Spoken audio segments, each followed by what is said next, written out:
This is.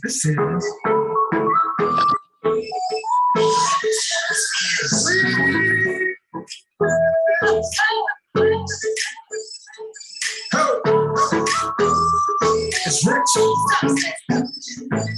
Sistahship, we got this on a brothership unite. Sistahship, we got this on a brothership unite. Sistahship, we got this on a brothership unite. Sistahship, we got this on a brothership unite. I need a place where I can talk about some other shit. You do for some other man, I'm looking for a brothership. I need a place where I can talk about some other shit. You do for some other man, I'm looking for a brothership. It's substance. Okay, everything is everything. Love is love. This is the Brothaship, and I am one of many hosts, but I'll introduce myself. I'm Darren Johnson. Welcome to our show. We have Rich Richardson, Bay Bullock, Jerry Jude, and a new member of the Brothaship, Bruce Berry. So before we get started, I just wanted to level set and introduce my brother from the Brothaship, and I'll let him share his experience in bio, but I first have to introduce him as like a brother from another mother. We've known each other since we were 4 years old, back in Head Start. That was one of the first government programs that was started for Leave No Kids Behind. Thank goodness we haven't been left behind. But anyway, that's over 4 to 5 decades of friendship. And again, I look at him as a brother. And as we look to add more personalities to the show, I couldn't think of a better person, as a professional, as a confidant, and as a friend. So with that, I'd like you to welcome Bruce Berry. And Bruce, just come into the show, just telling us a little bit about yourself. Hey, what's going on, gentlemen? Appreciate it, Darren. It is when you first called me and contacted me about this, I was honored, because I had done the following, of the Brothaship, and obviously what Steph had done and things like that. And I was honored that you would even consider me, hey. But yeah, like Darren said, we've known each other little over under 50 years, and grew up down the street from each other. Our parents were in education together. Darren went to Chancellor Avenue together. Funny story, very quickly. We were in Head Start, which was an accelerated program for younger kids before you got to pre-K. And I met Darren, and we were playing and whatever, and I cut my knee, and Darren told me, "Lick your blood. It tastes like peanuts." And I licked my blood, and it didn't taste like peanuts. And so that started our relationship. And it just continued and grew and until this day. We have a lot of things in common. We love music together. We DJ together. And it was a big thing. So just very quickly, started out in Newark, ended up in West Orange, was fortunate enough to be a very good track and field athlete. I was offered over 122 scholarships from Division I, Division II institutions. I ended up choosing out of college the University of Virginia, where I was extremely successful, I guess I want to put it like that. Then my head coach left and went to the University of Alabama, and I left with him, where I became a 9-time All-American at Alabama. Alternate on the Olympic team in 1988. Ran for Nike, ran for Adidas, and knew was going to come to a head somewhere. But throughout that whole time, I developed a condition called optic neurosis, which makes me legally blind. So if I have to read something, I'm looking at the camera like with my little gadget glass. And that was a difficult thing. Um, but I had to learn that I was a handicapped person. And we all are handicaps. We call ourselves TABs, temporarily able-bodied people. If you sprain your ankle playing ball, you break a wrist, you cut a finger, guess what? You're handicapped at that point. Anyway, it didn't deter me. I ended up graduating from the University of Alabama, and then I went ahead and I had to prove something to myself. So I took the MCATs to GMATs to GREs and the LSATs, and was pretty fortunate to get into some pretty prestigious schools, and they were going to pay me some money to come there. I know I didn't want to be a doctor, but the LSATs is a 7-hour exam. It took me 12 hours to take.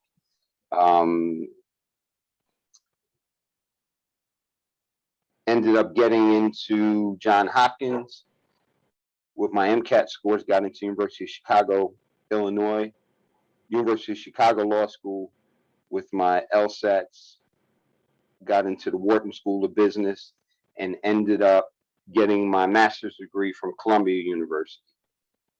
Started teaching in the city of Newark, ended up becoming an administrator, left, went into college coaching, had some success there, and came back. And now I am retired from the Newark Public Schools, and I coach at Rutgers Newark University, which is Division III. I coach track and field and enjoying life. So that's it, my friend. That's what I can bring. Thank you, Bruce. I think that was a good introduction, and again, a well-rounded person and individual. I can say that with some bias because he's my friend. But you know what's interesting, I think, with our relationship, all of those things that you've done, conversely, you know, all of the things I've done, we just look at each other as good friends whenever we hang out and chop it up. So that's the essence of friendship. But I want to make the pivot to begin to talk about the topic at hand, which is education. And again, I'll make a shameless plug for the Brothaship. If you guys haven't heard some of our shows, you can log on to YouTube, actually under the Sistahship, which is our sponsor, and look up for some of our shows. We've got some really good topics. And again, our intent before we get into our subject at hand is to provide you with organic conversation from a diverse group of folks that have had different experiences. We don't try to push a narrative, but just merely chop it up and have an honest discussion about the topics we bring up. And I think that education is a very valid topic. And I think how I would start it out to go around the room is with a question that's been in the news. It's had some steam, and we kind of talked about it in one of the other shows, but I want to bring it into this because it's the subject matter. With respect to education, to be successful, do you need a college degree? Rich, I'm gonna hand it off to you. No, not at all.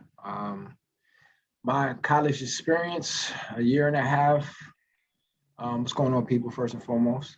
Year and a half, junior college. At the time, I was definitely chasing a basketball dream. I like to say I was more of an athletic student than anything at Alfred State University. Shout out to the Pioneers. Transferred to Youngstown State, which is the D1 in Ohio. Again, basketball. Finished up at Lake Erie College, which is actually a D3 in Painesville, right outside of Cleveland, Youngstown. What I learned from my experience of basically 6 years, network. I can't really tell you the formulas and arithmetic and, you know, the things that we did in the classrooms, but I can tell you that I learned that I'm only going to be able to go as far as not what I know, but who I know. And I could have did that outside of school.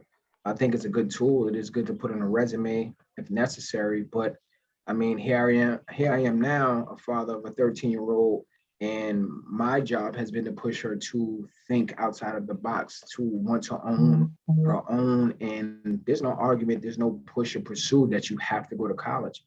There's trades, there's traits, there's different courses that you can take and learn. You can read a book, you know. But again, I think it's the networking that I learned in college that stuck with me the most. So do you have to go to college to be successful? No, but you do have to have some education. You're gonna have to learn something.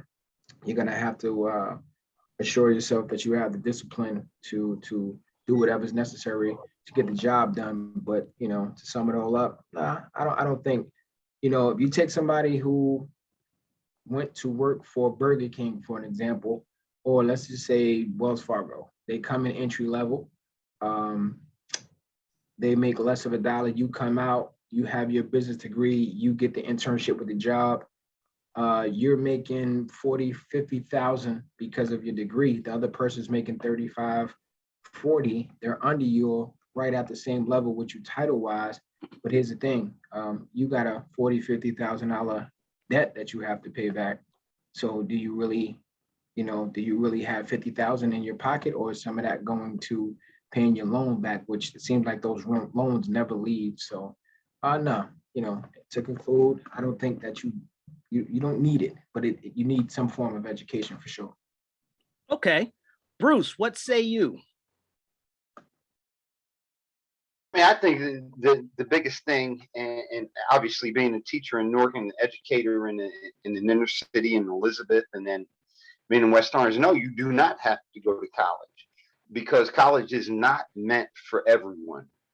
You know, this is a data-driven society now. And when you have what I call the 12 wise men up top who are in charge, the Board of Education, the superintendent, so forth and so on, they have their stakeholders who they feel accountable to. And the stakeholders like numbers, whether it's the community, whether it's the teachers, they like numbers. Well, you know, Darren, you've come and spoke in my class before. Some of those kids are never going to make it in college, but I have had kids that I've turned on to an HVAC system, which is an 18-month to get a degree, because I'm not going to put an HVAC in my house. I don't know how to do heat and things like that. And it's not the parts of it, it's the labor. So they got paid. I have a young lady who she was almost to the point of incorrigible. And I said, you know what? Can you deal with blood? Can you deal with this? And she was like, yeah. Got her into an EMT program. And she reached out to me probably about a year and a half ago. And she was like, Coach, you know, I am now the chief pilot, because in New Jersey, you have, which used to be UMDNJ, but now it's Rutgers Medical Center. And you have the Cooper Medical Center, which is down in South Jersey. Anytime a dignitary comes in, i.e. a president, the hospital gets shut down and the life alert, which is the helicopter, is put on. She is the chief EMT of the life alert. And so if it happens anywhere, she flies, and she's on dignitary duty, she calls it. Well, anyway, she makes about $130,000 a year, works 4 days a week. Unbelievable. But here's a person that I really felt could make it, but she didn't believe in herself. So no, you do not need to go to college to be successful. Okay, sounds good. What say you, Jerry? I'm going to piggyback. You know, I think there are some professions that you want people to have college education, right? You know, your lawyers, your doctors, you know, those tangible assets, you know, acquired from school in terms of getting licensing, you know, even your accountant, right? But not everybody's built for that. And I think once you figure out what your passion is, and work hard on it, you know, school is a great foundation, but I don't know if you need the secondary to truly be successful.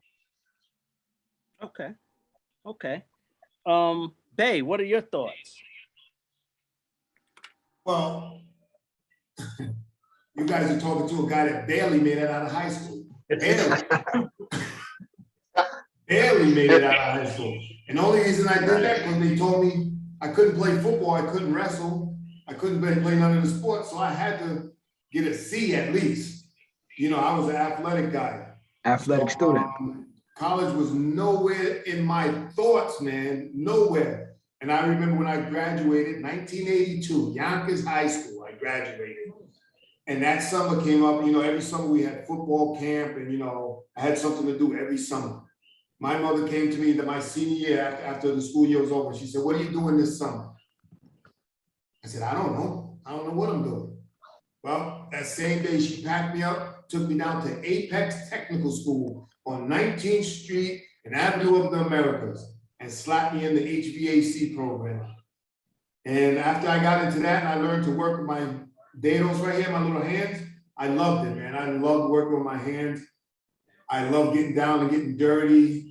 I love building things. I love fixing things. I love to see something that's torn apart in the customer, like Bruce said. Cause you go to customer's house and it's broken. I don't know what it is. I don't know what's going on. I'll fix it, but it's gonna cost you. It's gonna cost you. And with that AC and that heat off, it's definitely gonna cost you. So, you know, so I went straight to trade school, man. And I made good money, man. And then I ended up working for Disney for 20 years, man. 20 years. So I am. And it's funny. It's funny. I'm a pick back off. I'm picking on that night. People radiation rate Is that me or is that him? I had powers to run track. I didn't run track to go to college. Very honestly, look, I'm here, I'm making Olympic team, I'm trying to do this. Oh, damn, I got to go to class also? Excuse the expression. Oh, I got to go to class? Okay, so I might as well do it. So that was my mentality. Like I said, a professional student, yeah, I was on a different vibe. You was Came on to see Darren many a times. You was the athletic student? So, yes, no doubt about it. I just found it, I found a hustle. I could do something and get an education from it. And then even with grad school, I was like, I can get grad school paid for it at an Ivy League school for free. I need to just coach, tell them to go out there and run this. So it happens, yeah, definitely. I got a question for you, gentlemen, because I think we got some athletes here. So recently this year, they spoke about potentially eliminating the grade point average for athletes just because last year was basically a wash for a lot of athletes. How do you guys feel about that? Please let me and here's the other part. Do you think it benefits a certain segment of the population? If I may, as an athlete, as a coach, it's pros and cons, and I think it's evenly, and that's the fight. After my experience of playing, I understand that you have to be a student athlete, but then understanding the pandemic and what it's done, not only to the adults but to the youth as well. You, for an example, CMS. You don't show up, you never sign into a class, and the lowest grade I can give you is a 50. It's like, that's not reality, but what do we do to dangle the carrot in front of these youth to give them hope to come back? So now coming into school, you don't have to have a certain GPA. So y'all know what that means for us. And when I say us, I'm from that era where I watched and studied guys, a little older than me, but the best athletes didn't have the grades.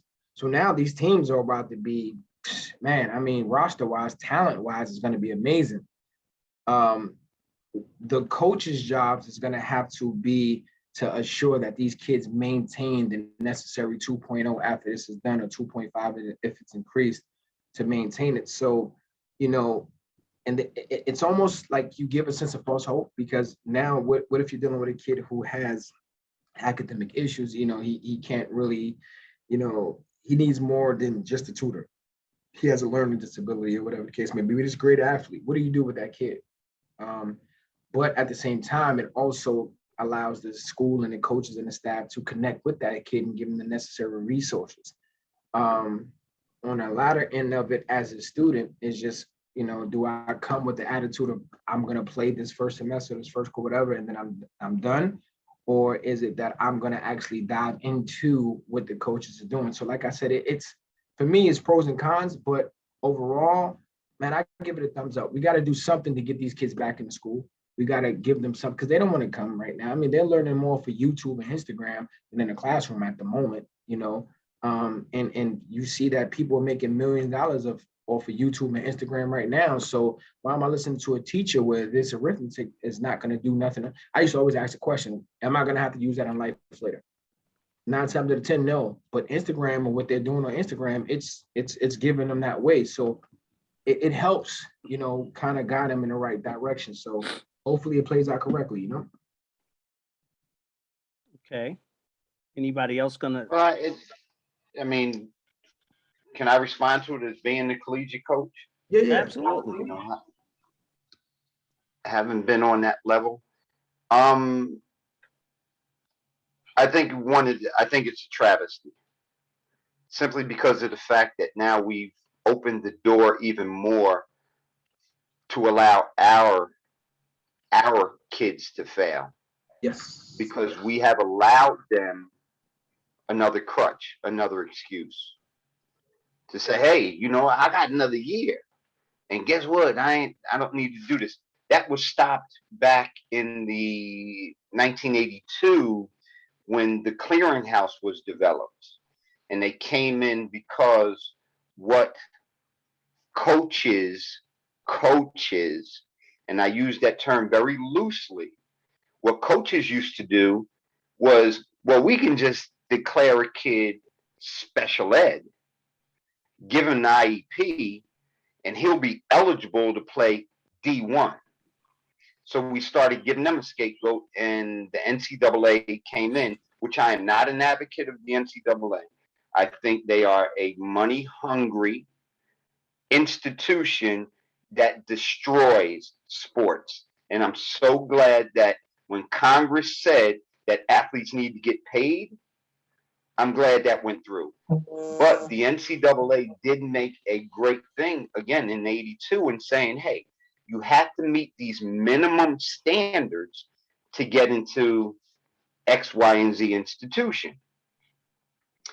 Down the line, institutions were now getting kids in because the guidance counselors and high school coaches were putting them in the classes to get them in, but talking to the teachers, hey, he got to get through. Very famous high school outside of Cleveland, and I'm sure I don't name any names, but great athletes have come out of there and a great time coach. When I coached at the University of Akron, I sat with this coach and he said, what do you need my athlete to get on the SATs? And I looked at senior like, are you serious? He'll get whatever you need. Yep. Lo and behold. So I think it's a travesty at this point now because our kids are like, shoot, I got another year. I can go out, ball out, be a one and done, and ain't got to worry about my grades because they're giving it to me. And that's where the travesty comes in. My athletes on my team, and I said, first off, I'm giving you nothing. You are here, and we're Division III. You're here because you want to be here.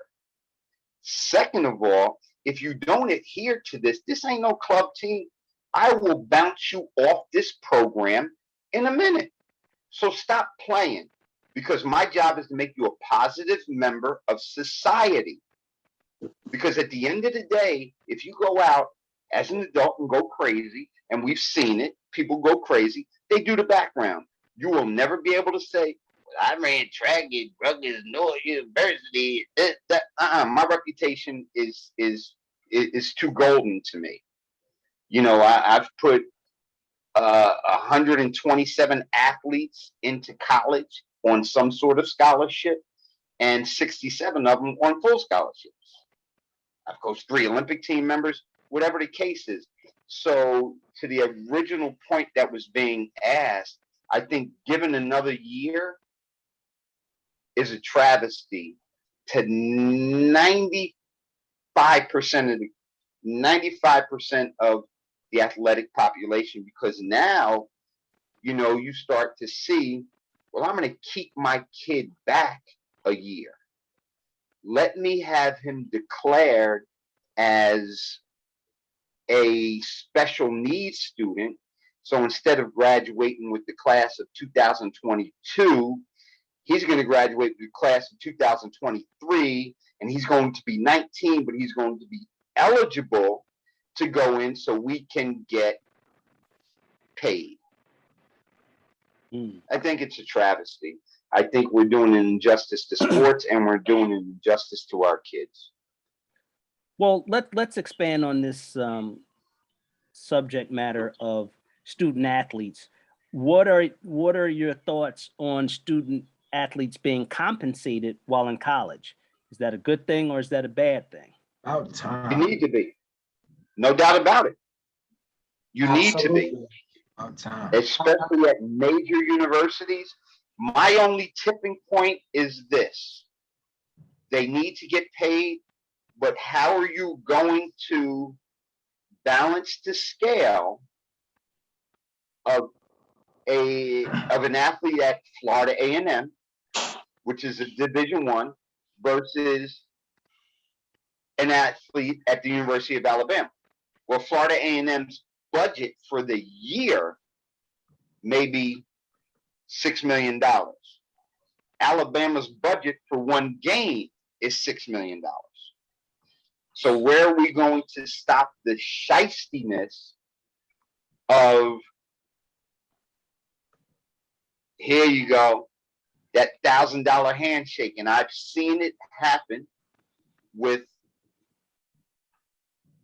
professional athletes and a couple who were in the Hall of Fame. I've seen the $1,000 handshake after a game. Oh, for sure. But not everybody on the team got a $1,000 handshake. No. So yes, they should be paid, but how are you going to regulate it? And I think that's been the ongoing thing for years. How are you going to regulate it? But now with the NIL that's involved, that they can get their own likeness, it flips the game again. It changes it again. And let's move into track and field very quickly. Darren, and you and I have talked about it. Sha'Carri Richardson. She is acting ridiculous. But she got over 4 million likes for her rant and rave after she got dead last in the race. But she got over 4 million likes. Well, who is driving that?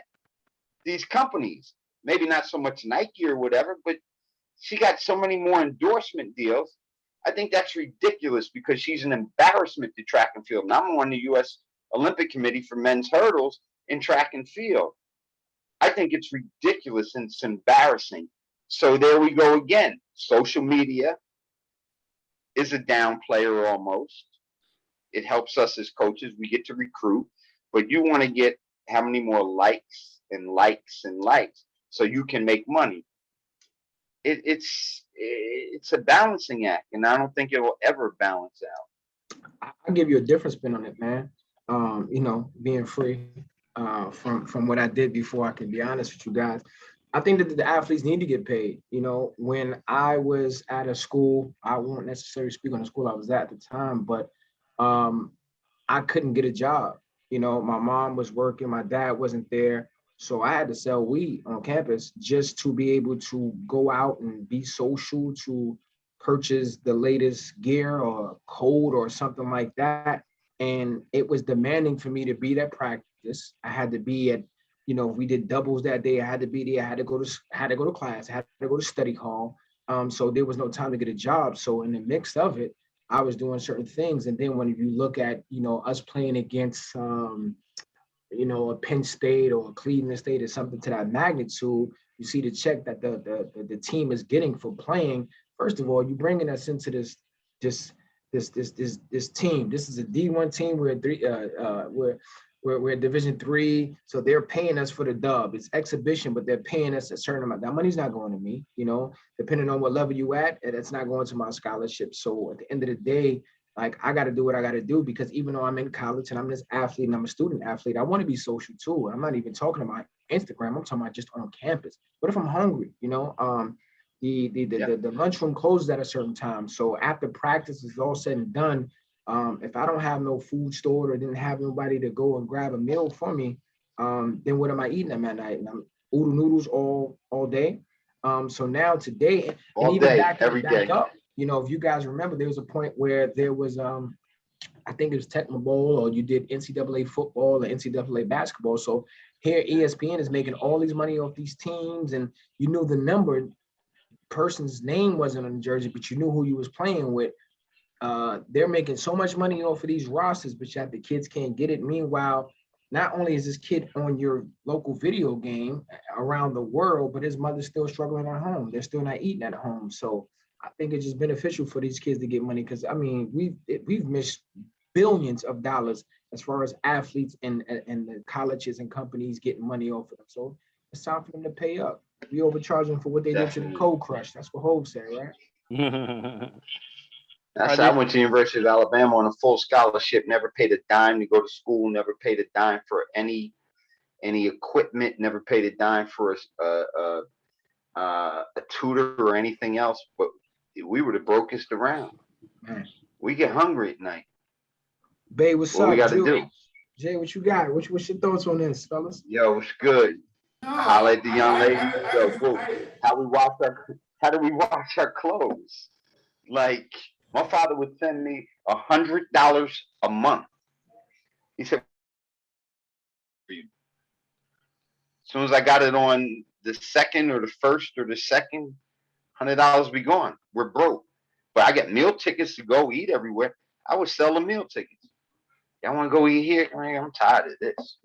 So it definitely need to get paid. But scholarship athletes in any sport, any division, they're broke and they need to get paid. If you have to get home, thank God my parents were able to have it. But I had teammates where I had to call my father and say, hey, so-and-so's grandmother died. Can you send a couple of bucks Western Union so he can get home? And he only lived 120 miles away. We were in Tuscaloosa. He lived on the other side of Mobile. But I had to give him some dough to get home because his grandmother died and he ain't had no way to get home. This is society. It's crazy, man. It's crazy. Yeah. What you was about to say, babe? No, I'm sorry, babe. I didn't mean to cut you off, bro. No problem. I agree with you guys 100%. And usually the best athletes on the team need the money the most. You know what I'm saying? Because those inner city kids, they're athletes like crazy. And they need that money, man. They need that money. And these colleges are making mad loot, man. They're just making so much money. And like Rich brought up, they're in video games, they're selling the jerseys. They're putting people in the seats. People are not coming to see the coach. They could care less. That's a fact. It's that their favorite running back, their favorite DB, their favorite quarterback. And he's usually some brother from Compton, that he needs that money, man. Yeah. Mom and dad probably can't even make a game. You can forget that, much less watch it. I'm here in Atlanta right now for the Alabama-Miami game. Primetime national game, 3:30 on Saturday. Okay. We got great tickets, darn near sidelines with a couple of former Alabama players, former NFL players. Bryce Young, who was the starting quarterback at University of Alabama, they said his net worth right now is $1.3 million. And it's just based off of YouTube. And he's a freshman. because all of a sudden this NIL kicked in and he's able to get paid. God bless him. God bless him. But all he has to do is get X amount of likes. And he became starting quarterback at the University of Alabama, national champions last year, ranked #1 this year, 1.4 million. That's incredible. That's where it becomes crazy too, though. That's where it becomes a little nuts. Yeah, but Because like I said, they need it. They deserve it, and they deserve it. But and you said with that social media thing, so it's a whole different ball game now. It's totally different. Because they're generating money all over the place now. On the internet. Now it's the internet. Before it was just video games. Now you got YouTube. Now you got Instagram. Now you got Facebook. And now say that kid goes how on many Facebook. of these you Yeah, get? that kid goes on Facebook or he goes on Instagram and he has a Pepsi logo behind him. Man, come on, those little kids are gonna go out there and get a Pepsi. And so it's a total different ball game, man. And it's the Wild West right now. It's the Wild West. Balance and a fine line. A balance and the fine line. Yeah, you're right. You're right, man. So let's pivot a little bit back, because I think the student athlete thing, obviously it's a good thing. We have consensus that they should get paid. I think that that small percentage of athletes that get a scholarship, it gets even smaller when you get into the professional ranking. So they're good. But let's focus for the mainstream audience, many of which may not get that privilege, but just really need an education. When we talked about the question about, do you need an education? I wanted to share my perspective and then open it back up. And I think we had consensus there. The world we live in today is different than the world we grew up in. And it's going at a much faster rate. So I'll share an example with you. My dad went to college in the 50s, as Bruce's did. That was an anomaly. That didn't happen. My old man grew up poor in Jersey and went to Winston-Salem State University on a basketball scholarship and played for Big House Gaines. Okay, one of the winningest coaches in college history. Okay, he played with a guy named Cleo Hill, which was before there was Michael Jordan, it was Cleo Hill. But again, I digress. Here's my point.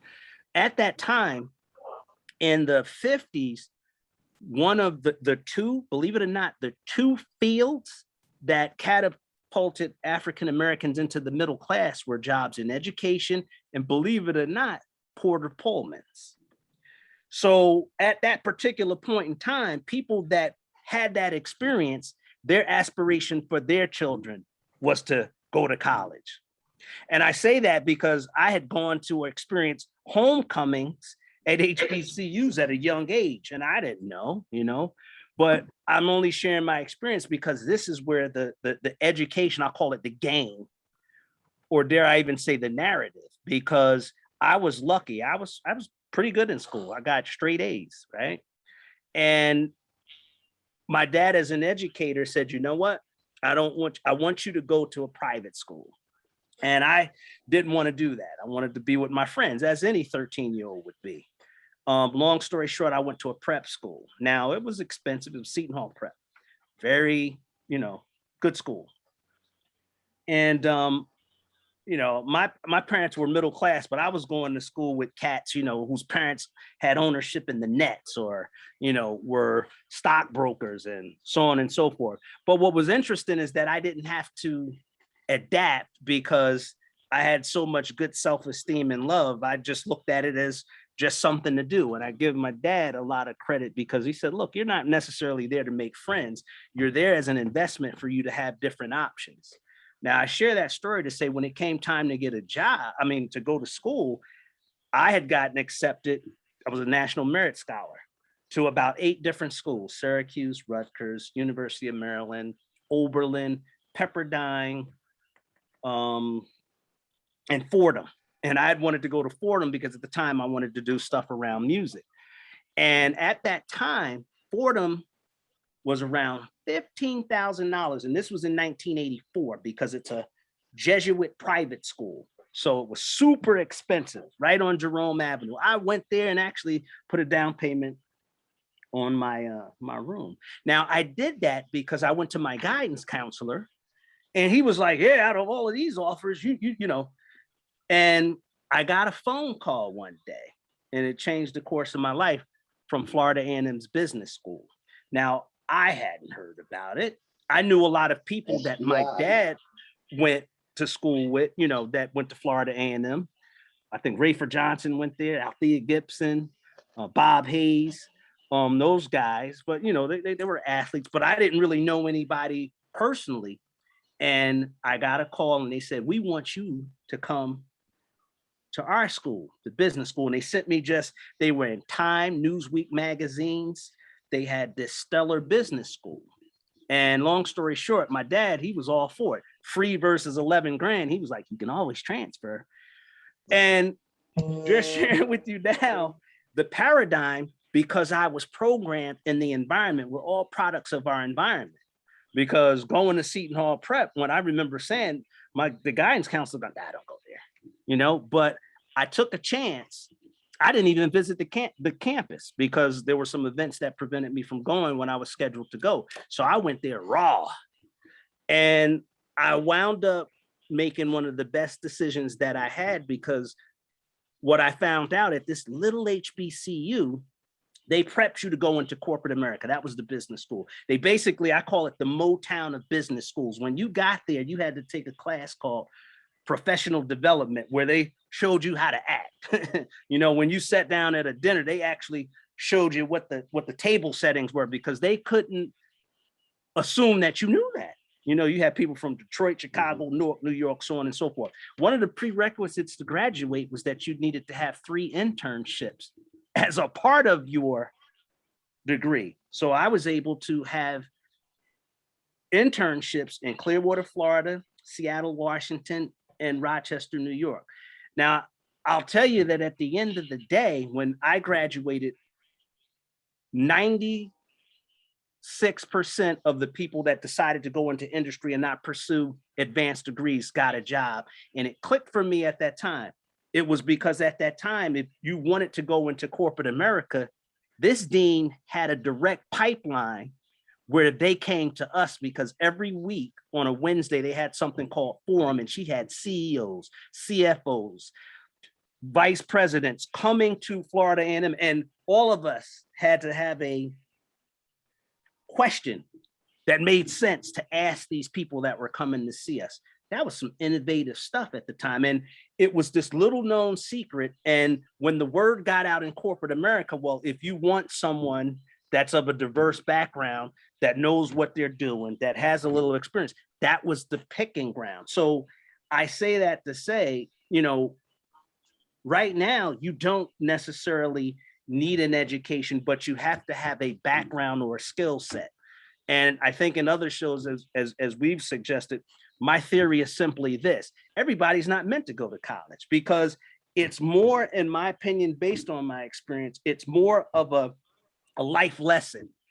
It's a story of time management. If you don't know how to manage your time in college, you're not going to do well, because you have just the element of being a young person in a new environment, freely independent, making friends and making decisions that can alter, you know, the outcome. And I saw it. I had friends, you know, my very good friend, one of my roommates, I never saw him open a book when we were together. It's not funny, but I mean, that wasn't his thing. I never saw, I mean, I remember us going to a test. He was like, "Yo, man, you got a pencil or a paper?" I said, "Oh my He God." opened some other things, but not the book. Yeah.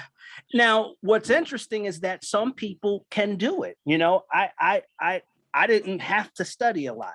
At that time, I could look at something, read it, and pretty much figure it out. I mean, that was how it worked. I mean, Bruce came to see me once, and you know, without all of the party religiously, I always went to class. I had an 8 o'clock class, and I might get to sleep at 7, but I got up, and that helps too. I attest to that. Yeah.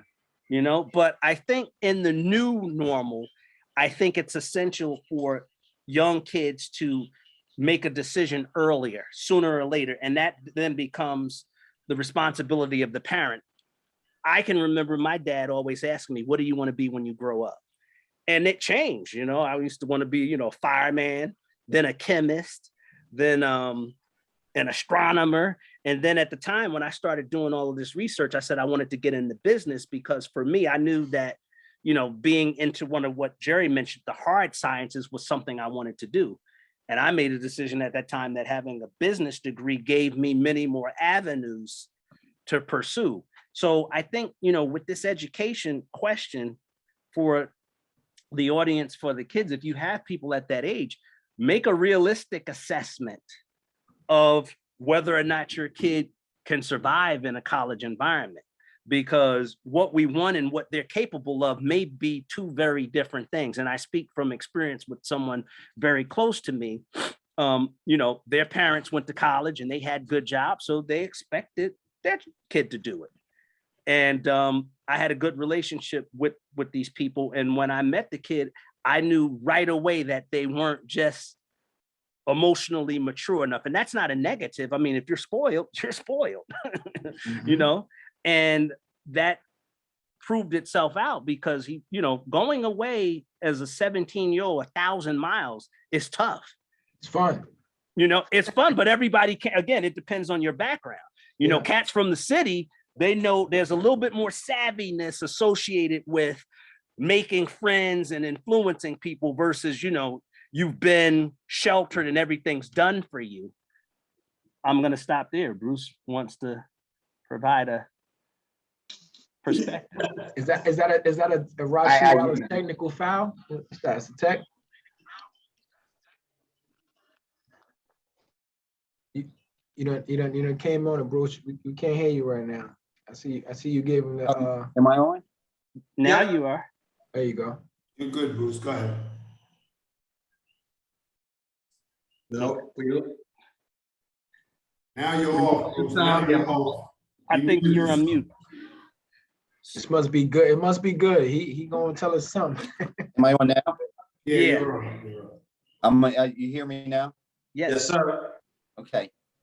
I'm in total agreement of everything that you're saying, Darren, no doubt about it.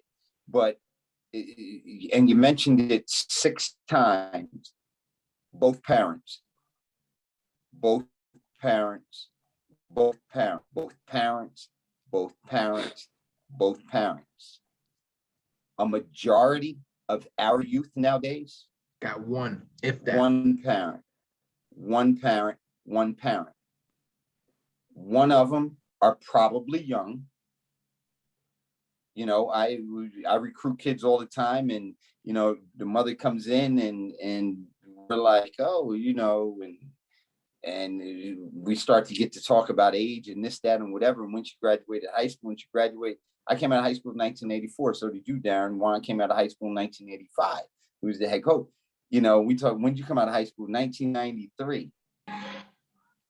Ooh.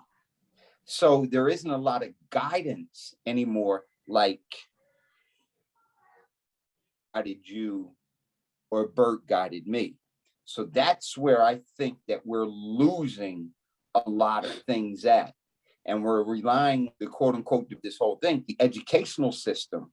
But the educational system is dysfunctional now because everybody is CYO.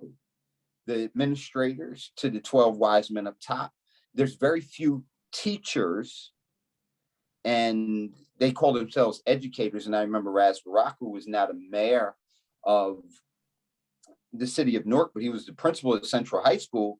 And Raz used to always call me in the staff meeting. And I said, well, I'm not an educator. I'm not an educator. I'm a teacher, because I have to teach these kids how to survive and what to do in this world. An educator says, read page 7 to 12 and answer the questions on page 13. A teacher knows what's on page 7 to 12 and knows what the questions are on page 13 and incorporates it into their lesson and doesn't just throw a book at them. Just because I have a master's degree doesn't mean I'm educated.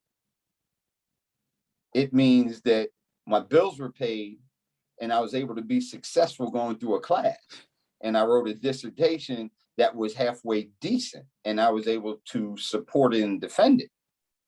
So that's where we got wrong. So that's why I said time out, because we don't have parenting.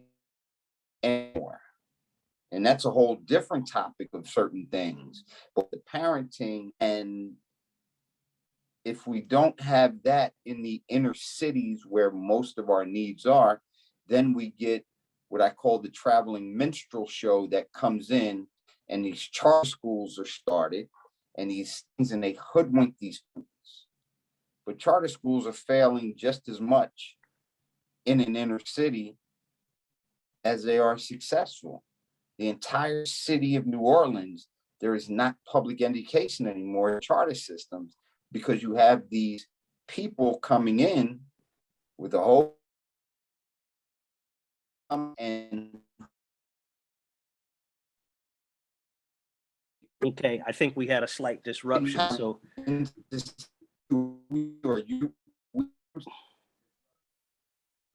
okay, I think we're gonna go on. Bruce, I'm gonna cut you off real quick.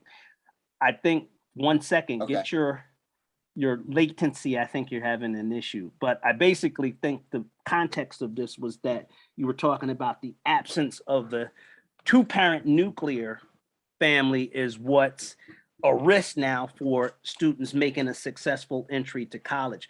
My point to kind of supplement that is true, but I'm gonna just point back to our parents because that same situation was going on. So while there is a difference, I would submit, because I like to be solutions oriented, we all have the opportunity to become mentors in our community to promising kids. And, you know, that's what I try to do. I had a great experience with one of the things that Stefani and them are doing up here with the Sistahship with one of the We Share non-for-profits. And I went there and, you know, I always talk to anybody, but these kids, they were listening. And, you know, I think as we get older, sometimes we'll assume, those kids don't want to know. But if you're talking half sensibly and you respect them and they, you know, they're willing to learn, I was pleasantly surprised that, you know, they were into what I was talking about. I was talking about a subject matter that I'm comfortable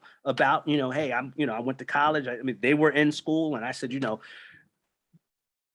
use what I'll call delayed gratification to meet your goals. And they looked at me kind of like, what? I said, I'll give you an example. You want that nice whip, don't you, when you get out? I said, that's probably the worst mistake you can make. You know what I'm saying? Right now, set a foundation up where that you're making or starting to get the discipline to save money. That would be the best thing I could tell people because, you know, if you can make that transition from, you know, living the college world, understanding how to juggle the books, understanding, you know, how to build a relationship with the teacher, you know, meet deadlines, think independently. You know, when mommy or daddy's not with you, once you get that role and start to get the bag, you can't spend it. And I did that, man. My first job, I was so happy. I didn't have more than $500 spent until someone came to me and started mentoring me and giving me their money magazine. And I will never forget, they said, listen, you know, did you sign up for your 401k? And I knew about it. I just kept delaying, procrastinating. Procrastination is one of the biggest detriments for meeting your goals because you can always make an excuse. Tomorrow, tomorrow, tomorrow. So, you know, when it comes to that education thing, my next question was going to be, how do you think that the state of education today is? Is it stagnant? Is it going backward?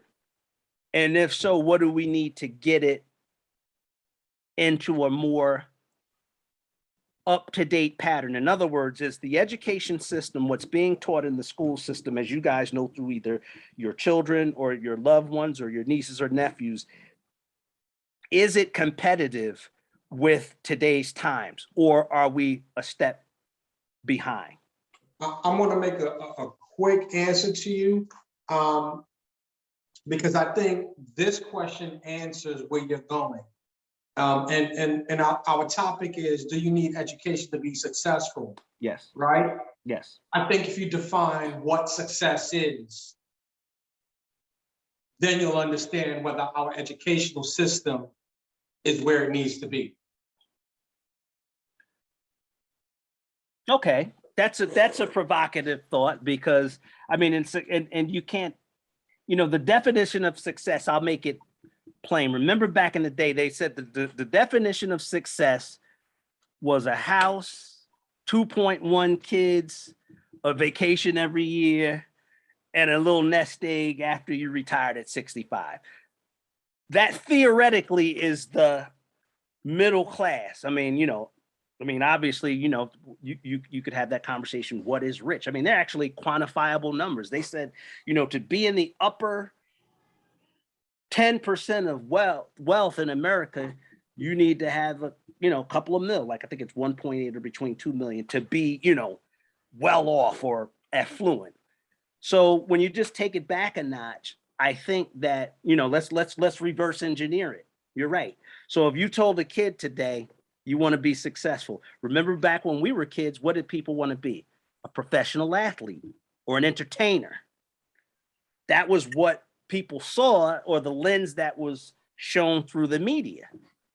But what wasn't told in the long form was that the chances and the odds of getting there were minuscule. So for me, I mean, I think I can tell jokes or I'm funny or whatever, but to be honest, I decided to stay with the academic route because I could do it, and I actually liked it. I actually like learning. There's something really good about learning. But my point is, once you get there, right, what is success? Having your own home is a good thing. You know what? But I've told people, everybody isn't equipped to own a home. Think about it. Some people are better off just giving somebody their money because it's a freedom thing. You don't have to worry about a leaky roof. You don't have to worry about landscaping. You don't have to worry about a busted water, heater. Some people are fine with that. So that element of success, I think a way to juxtapose the question is that's what we need to tell our kids, and more importantly, be honest with them. If you're 4'5" and want to be an NBA player, that's not even going to be a cogent conversation. No, you can't do that. I mean, is it success an individual thing too?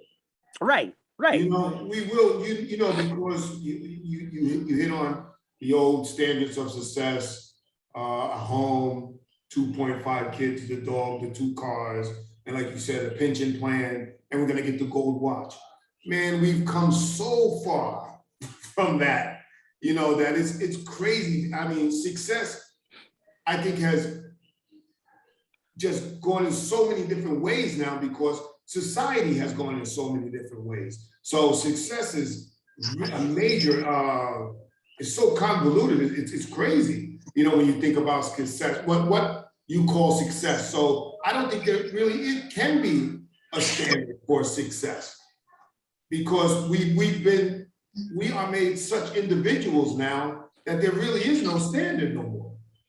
There really is, you know what I'm saying? Yeah, but Bay, and I don't mean to break in on it, and sorry, I know I lost a little bit and whatever, and I got back and whatever. Are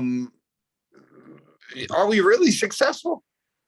I mean, I think if you look at it on a whole, and if you look at it in our community of everything, are we really successful?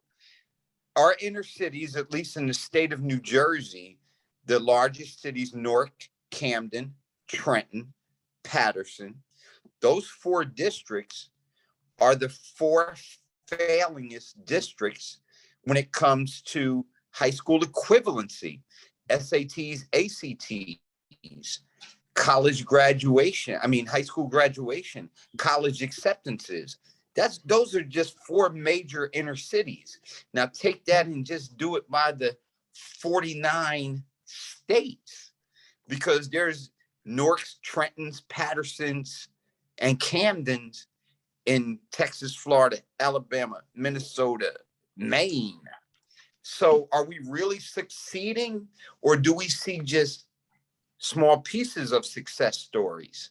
And that's where I really feel that we become distorted at, because we as a generation, and I think that we need to accept it, and this is one of the things where I wanted to do this badly, because we do it together, and we seem to all be on the same page. We can agree to disagree at times, but we have come together.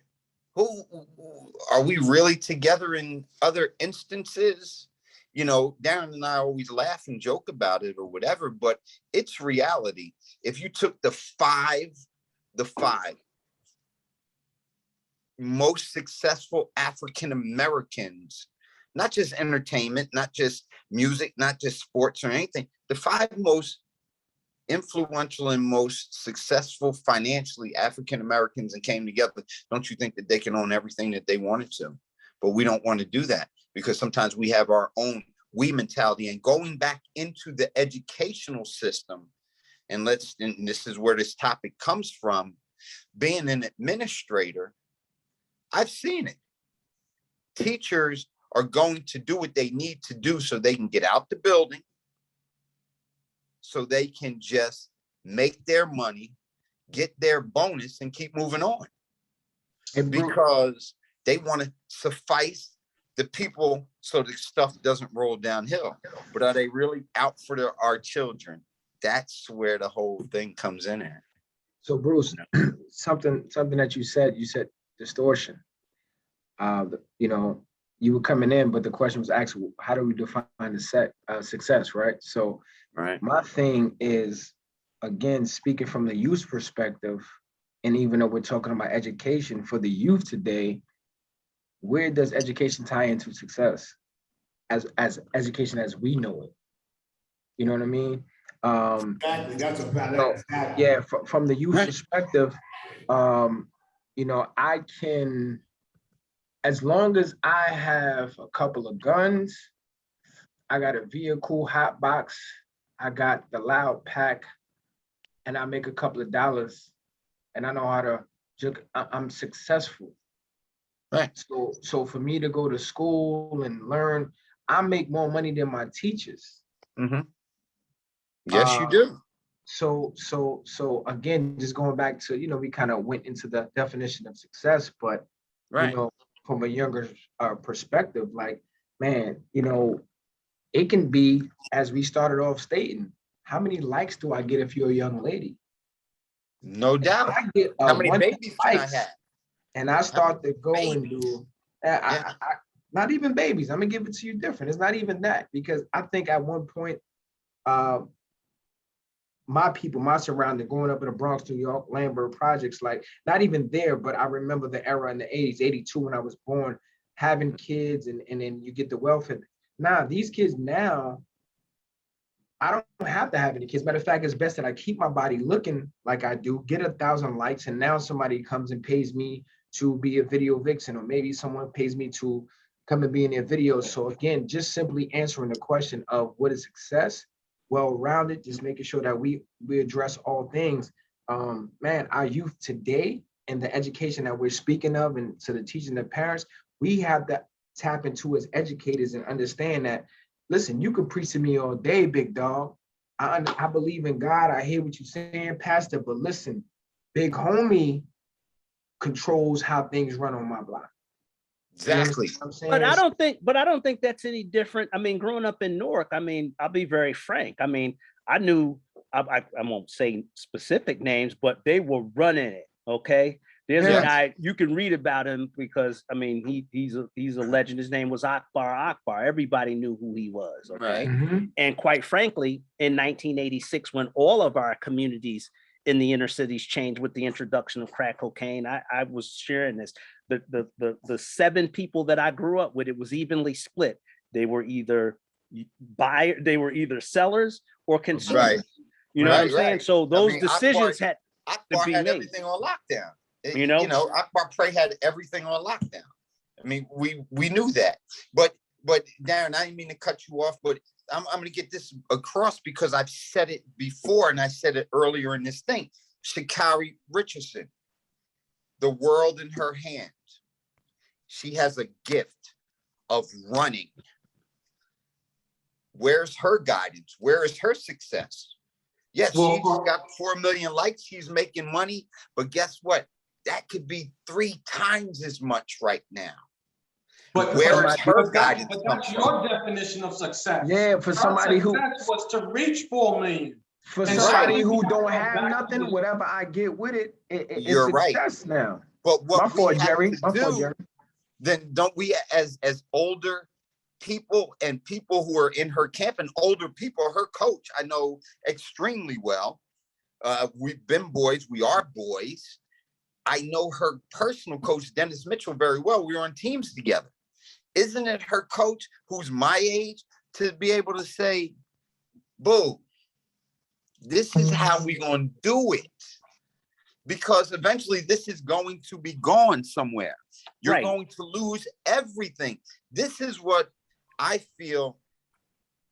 They want success, and that is their success, but no one is there to tell them that you are going to lose your success unless we bring it down a notch and stay in our lane.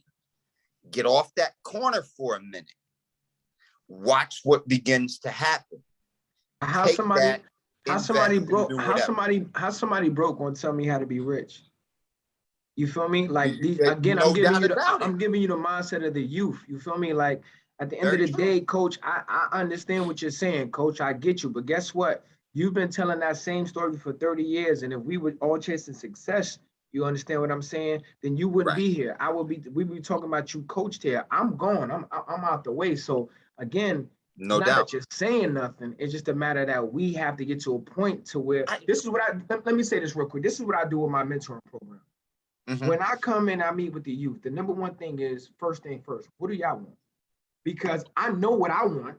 I know what you're gonna go through, but at the same time, I have to give you what you're asking for, and even for you to open up and start to, you know what I mean? But I'm not going to enable you. I'm down with you. I'm going to be there for you. I'm going to do what you want to do, but I'm not going to enable you because at the same token, you ain't going to play me for a fool neither. Right. You ain't Never here to enable, use but and abuse understand. me. Right. Right. Never enable, but So it's a definitely balance. understand. It's a balance in everything that we do. I'm totally on all of y'all side, no doubt about it. I'm playing devil's advocate right now because I'm there and I see it all the time.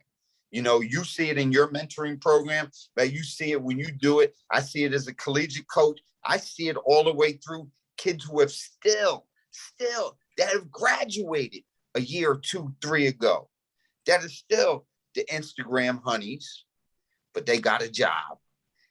And I call them and I say, Ness, what are you doing? Hey, coach, I'm still trying to get paid. You know, I can't touch chasing that that anymore. bag, coach. I heard what you Okay. said, but I'm chasing that bag. Let- And the way you No doubt, you see no me doubt and you about it. feel like that ain't Okay. successful. I'm successful. And you know, and that is my point. Yeah. Success is very organic. Yes, sir. Very true. Yes, sir. Right, That's the right, whole point right. of it. Well, Yeah. and it comes through the lens of where you come from. I mean, I consider myself successful only because of my personal situation that, you know, I'm not going to get into, but to navigate through A to B and C, that's a success story. Yeah. Now, to get back to something, we'll talk about just a Sha'Carri, and I'm gonna compare her to someone that had a similar environment, but just 1 or 2 different changes, a Venus and Serena. Now think about it, both coming from tough spots. The difference is obviously King Richard had a vision, Parental guidance. and he made sure, and they listened to him, and he wasn't successful when you think about it, because when you read the story, you know, people mocked him. They didn't believe him. They didn't think that what he was trying to get done could be done. From going to the Parental streets guidance. of Compton to Beverly Hills with this gift that he saw. Now, the way I say that is that with a Sha'Carri, with that God-given talent, I don't know her background, but the Dennises of the world and all those other folks, they have a responsibility to do what I was even sharing with something what somebody told me in professional development. Show that girl how to, when she goes to her corporate function, what the right things and the wrong things are. Because if you have the talent, the other things follow through. You look at a Michael Jordan. She's from Oak Cliffs, Dallas. Okay, but if you look at a Right Michael outside of Jordan, Dallas. but if you look at a Michael Jordan, right?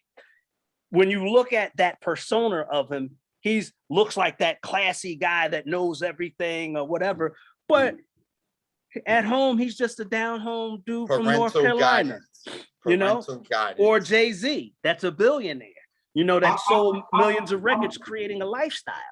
But I'm going to venture to say, sorry, Darren, I'm going to venture to say that, you know, when you spoke about Venus and Serena, he wasn't looking for success because he knew that their talents would create success. Right. What he was trying to build was wealth. After this is over, how do you survive?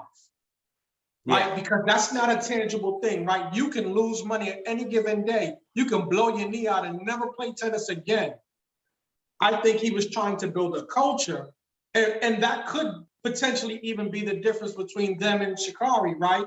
No one has said, you can make money doing this. The long term is carrying yourself like this. Right. Right. And Bruce,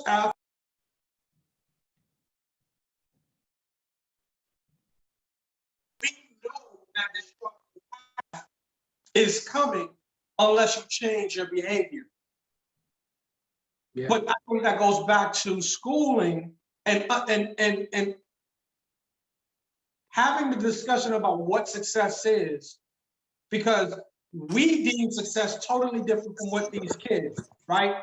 They see all of their stars make money in YouTube, but they don't realize that money doesn't last.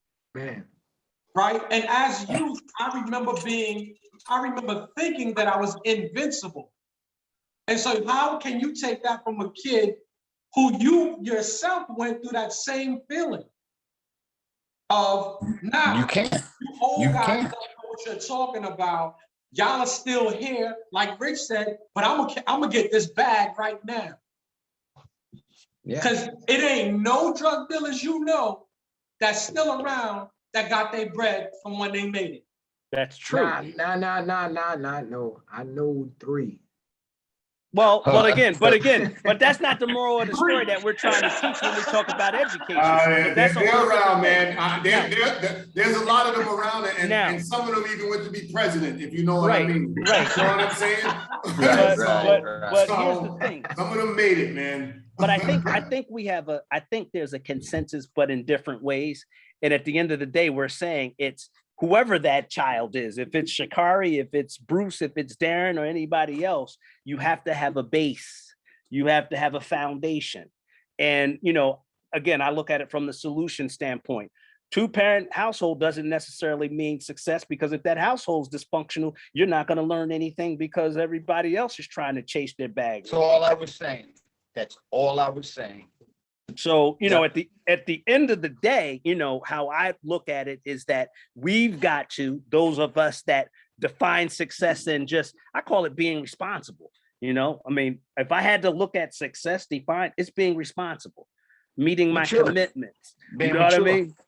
Because at that end, when I'm doing that, if I'm being responsible, automatically my aspirations are met because I'm going to get them done, you know?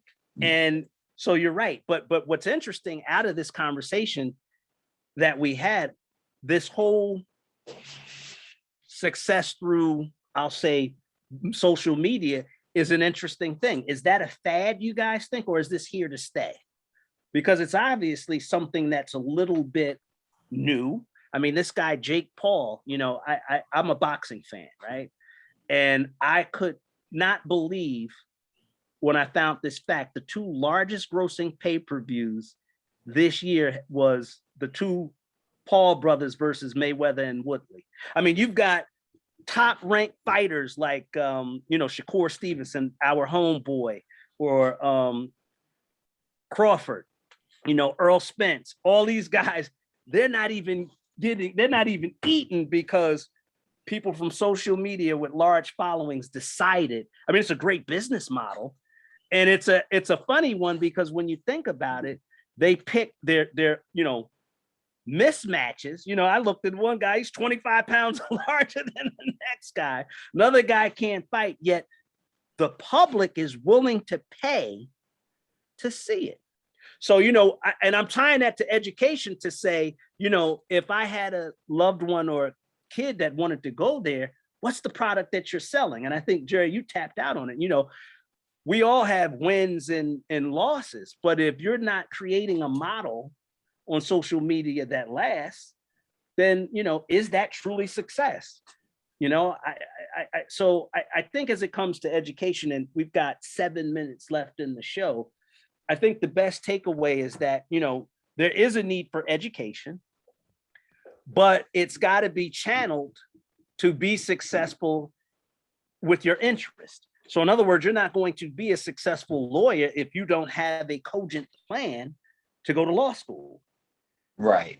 You're not going to be a good dentist and expect to be up in somebody's mouth if you don't have a sheepskin from a dental school, et cetera, et cetera. So if we're going to move forward. When I was in grad school at Columbia, we had this question within our cohort group, and the professor asked this, and he said, you have a son who is the #1 high school quarterback in the country, the #1 point guard in the country, and the #1 pitcher in the country.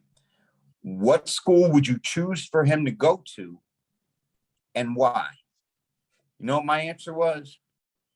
I wouldn't choose a school, because if I can find a team or an owner of a team, and I said, you know, a conglomerate or some of those wise men up top who are willing to pay my son X millions of dollars to come out of high school, and this was right after Kobe Bryant went out, I said, I would do that.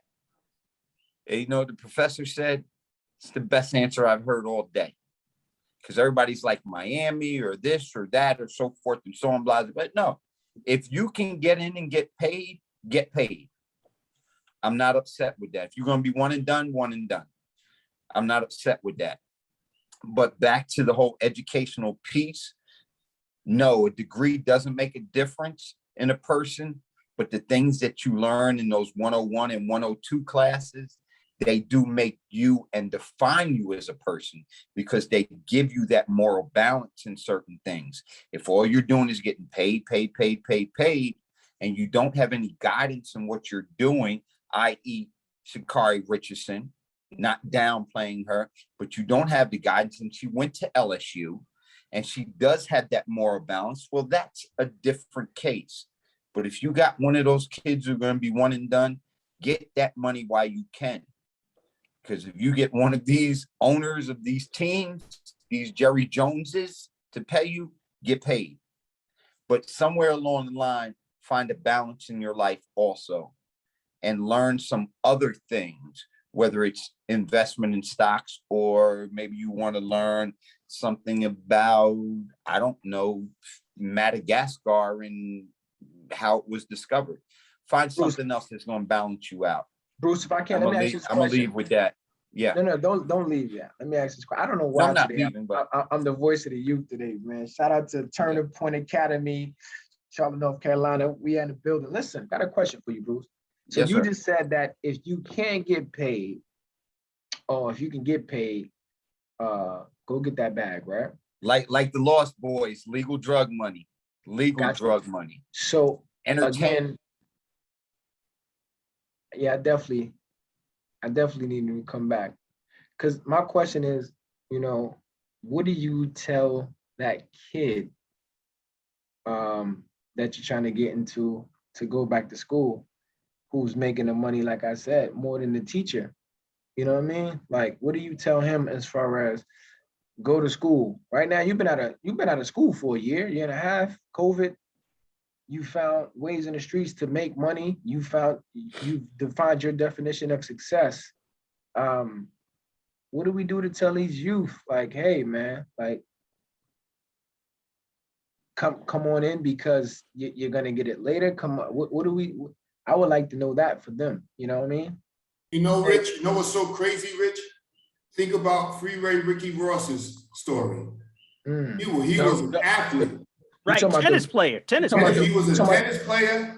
You talking about the real Rick Ross? Yeah, the real Rick Ross. Not my man that stole all. I just want to make sure, brother. I'm into, you know what I mean? That's your generation. I'm talking my generation. Freeway Rick Ross.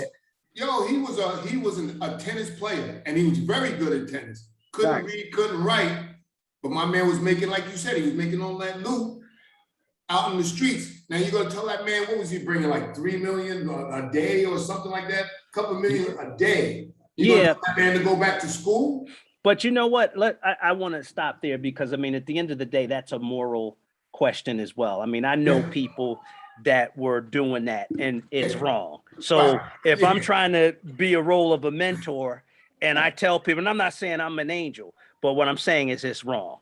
So if my direction, hold on, hear me out. So if I'm going to tell a kid in my role as a mentor, because that's the only reason I'm going to even share my wisdom and experience with him.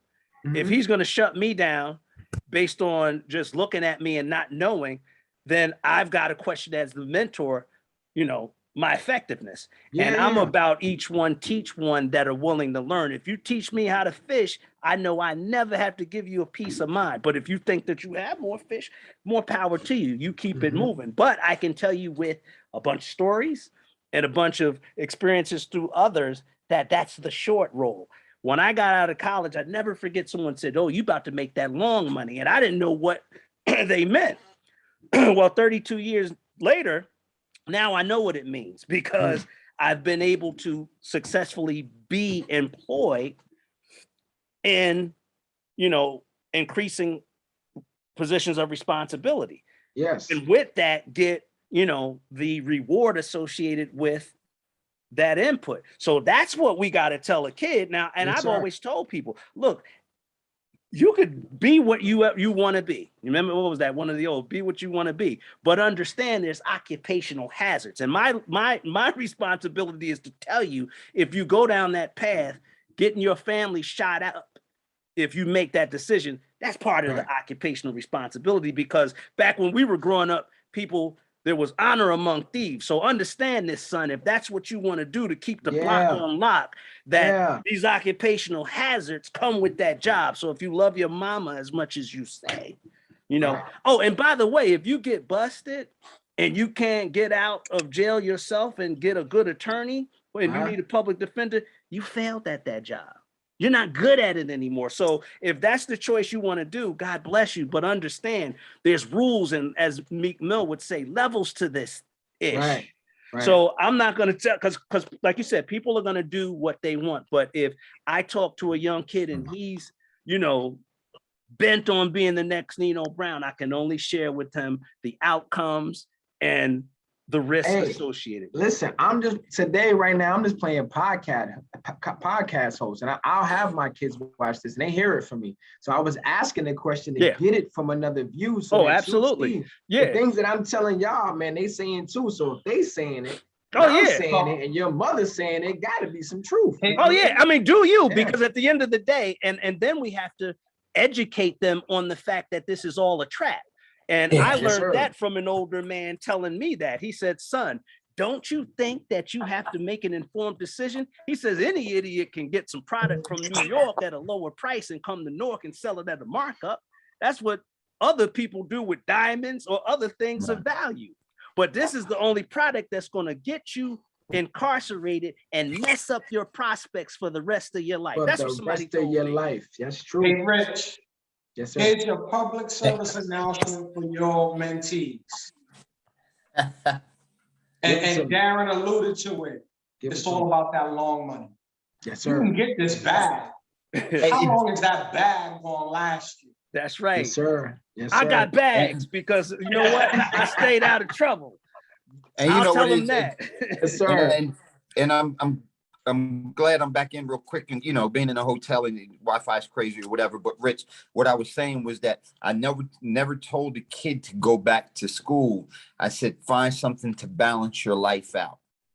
You know, learn a language, learn an instrument. I don't know, write poetry. Find something else to balance what you are involved in your life. Right. And that will educate you a lot more. So that's all I was getting to. So, you know, that's pretty dope. Now that was man, we're all on the same page. That's pretty dope. Okay, my brothers, but you know, I got chickens to feed in the morning. You guys got me up all late. I got goats and farm animals to take care of. Okay, yeah, because we ain't gonna mess that up because we try to come to Puerto Rico, boy. That's right. Right. Fatten them up We because I ain't gonna like them mess that fried up. hard. That's a fact. Gentlemen, thank you so I much. need some Darren, pernil. I need all of Appreciate you. that. Love you, man. I appreciate you. y'all allowing me to express myself. Well, as we Thank you. close the show out, I think that we had a great conversation. I think when we debrief and we come up with our next topics, I want the audience to know that we still have that commitment to bring topics that are of interest, and we'll see you on the other side. Thank you, guys. We might have to do a part 2 to this one because we still got to tap in education. We went everywhere. We good. No, that's good. Hey, Rick, I was thinking that too, though. That's how our communities blow. Yo, son, you got a sec? I need to build for a minute. Matter of fact, you can chill for a minute. I need a platform where we can talk about some other shit. Get jewels for some other men. I'm looking for a brothership. Get it right, it's real life. We tired of struggling. Get tight on this shot, no more dysfunction. And we reeling in the sunken, and we bringing in our brother. And the battles that you face and be a cannon without confidence. No disrespect to my sisters at all, but it's the barbershop talk. Kid at the bar, we talking weight. And just a little hustle to get paid. And just a little game to get laid. And the importance of my credit, stocking, hip hop, Education that was better. I need a place where I can talk about some other the jewels for some other men. I'm looking for a brothership. Sistahship, we got this on a brothership united. Where my fellas at? Sistahship, we got this on a brothership united. Where my fellas at? Sistahship, we got this on a brothership united. Sistahship, we got this on a brothership united. Sistahship, we got this on a brothership united. Where my fellas at? Sistahship, we got this